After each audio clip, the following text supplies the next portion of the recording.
भीमा कोरेगांव की जड़ें सामाजिक अन्याय तथा वर्ण व्यवस्था के अत्याचारों से जुड़ी हुई है। शिवाजी महाराज की हत्या के बाद और उनके पुत्र संभाजी को औरंगजेब द्वारा मारा जाने के बाद उनके राज्य को पेशवाओं ने कूटनीति से हड़प लिया था।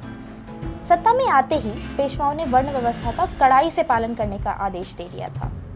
दलितों के लिए मंदिरों, तालाब और शिक्षा के दरवाजे बंद कर दिए गए थे। दलितों द्वारा सरणों को छूना पाप समझा जाने लगा। दलितों को रास्ते में चलते समय थूकने के लिए गले में मटका और पीछे से रास्ता साफ करने के लिए कमर में झाड़ू बांधने के लिए बाध्य कर दिया था। उन्हें 12 बजे से पहले और 3 बजे के बाद रास्ते में निकलना मना था। उन्हें गांव के बाहर अत्यंत अमानवीय स्थिति में रहना पड़ता था। अगर कोई दलित मंदिरों के आसपास भी दिख जाए तो उसे शारीरिक दंड देने का पेशवा का आदेश था। अगर रास्ते से गुजरते समय कोई ब्राह्मण दिख जाए तो दलितों को पेट के बल लेटकर ब्राह्मण को प्रणाम करना अनिवार्य था। दूसरे बाजीराव के समय अगर कोई भी दलित पेशवाओं की शिक्षा स्थान के सामने से यदि गुजर भी जाए तो गुलटेकरी के मैदान में उस दलित के सिर को गेंद बनाकर और तलवार को डंडा बनाकर खेला जाता था। दलितों को गांव में कुएं के पास से गुजरते समय इस बात का बहुत ध्यान रखना पड़ता था कि उनकी छाया तक कुएं पर ना पड़े। कुएं पर छाया पड़ने के भय से उन्हें घुटनों के बल चलना पड़ता था। दलितों यानी महरों को हर प्रकार के अत्याचार सहने पड़ते थे। वो अपने साथ हो रहे किसी भी अत्याचार का विरोध नहीं कर सकते थे क्योंकि उनके पास कोई मानवाधिकार थे ही नहीं। नए किले, भवन, पुल, तालाब इत्यादि के निर्माण के समय नींव में दलितों की बलि दी जाती थी। पेशवाई की क्रूरता, निर्ममता की कहानियों का स्पष्ट उल्लेख लोक कथाओं में मिलता है।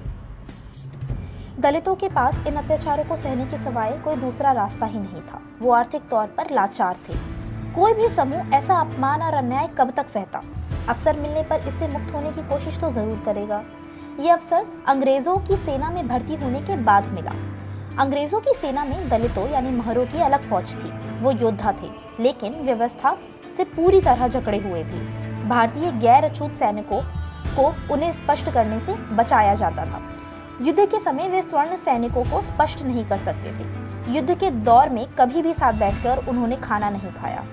उनके तंबू तक अलग थे, खाना अलग से पकाया जाता था। उस समय भारत एक ऐसा देश है, ये संकल्पना अस्तित्व में ही नहीं थी। 1 जनवरी 1818 को अंग्रेजों और बाजीराव द्वितीय पेशवा के बीच भीमा नदी के किनारे युद्ध होने वाला था। युद्ध से पहले दलितों ने यानी कि महरों ने पेशवाओं के सामने एक प्रस्ताव रखा।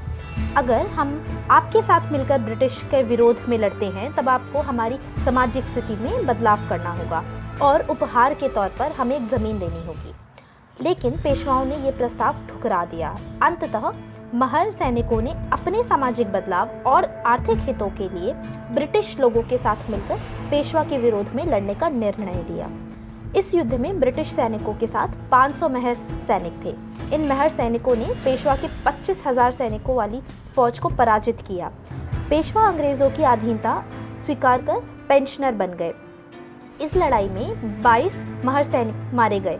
इन सैनिकों की याद में अंग्रेजों ने भीमा कोरेगांव में एक विजय स्तंभ खड़ा करा जिसमें शहीद महर सैनिकों के नाम लिखे गए थे। इस तरह दलितों ने अपने अपमान और अन्याय का बदला लिया। इन शूरवीर महान सैनिकों के प्रति सम्मान प्रकट करने के लिए डॉक्टर अंबेडकर हमेशा 1 जनवरी को भीमा कोरेगांव जाया करते थे। बाबा साहेब के बाद उनके अनुयायी हर साल 1 जनवरी को भीमा कोरेगांव जाने लगे।